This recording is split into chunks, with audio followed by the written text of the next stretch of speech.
नमस्कार, मैं हूं आपके साथ अंजना और आप देख रहे हैं न्यूज 24 एक्सप्रेस प्लस।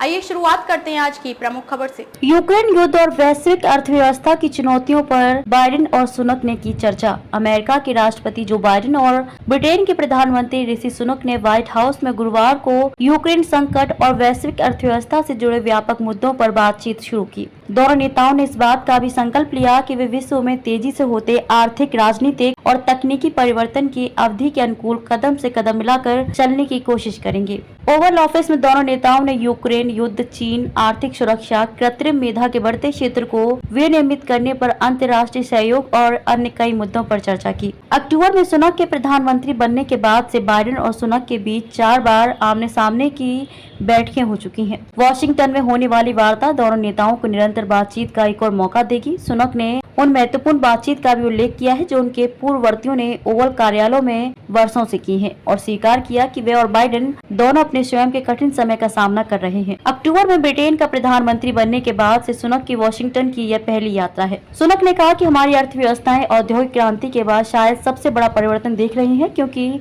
नई प्रौद्योगिकियां अविश्वसनीय अवसर प्रदान करती हैं, बल्कि हमारे विरोधियों को और साधन भी देते हैं। यूक्रेन में 15 महीने से जारी रूसी आक्रमण को लेकर दोनों नेताओं के बीच प्रमुख रूप से बातचीत हुई। अमेरिका और ब्रिटेन इस युद्ध के खिलाफ यूक्रेन के प्रयास में सबसे बड़े दाता हैं और यूक्रेन को F-16 लड़ाकू विमान से लैस करने, उनके पायलटों को प्रशिक्षित करने के लिए पिछले महीने घोषित दीर्घकालिक प्रयास की योजना में उनकी केंद्रीय भूमिका रही है। सुनक निवर्तमान नाटो महासचिव जेंस स्टोल्टेनबर्ग की जगह ब्रिटेन के रक्षा मंत्री बेन वालेस की नियुक्ति के लिए बाइडेन की सहमति चाहते हैं। स्टोल्टेनबर्ग का कार्यकाल सितंबर में खत्म होने वाला है, जो 31 सदस्यीय गठबंधन का नेतृत्व कर रहे हैं। स्टोल्टेनबर्ग सोमवार को वॉशिंगटन में बाइडेन से मुलाकात करने वाले हैं और गठबंधन देशों के नेता 11-12 जुलाई को लिथुआनिया में अपने वार्षिक शिखर सम्मेलन के लिए इकट्ठा होने वाले हैं। बाइडेन ने बैठक की शुरुआत में कहा कि अमेरिका और ब्रिटेन यूक्रेन का समर्थन करने के लिए एक साथ खड़े हुए हैं।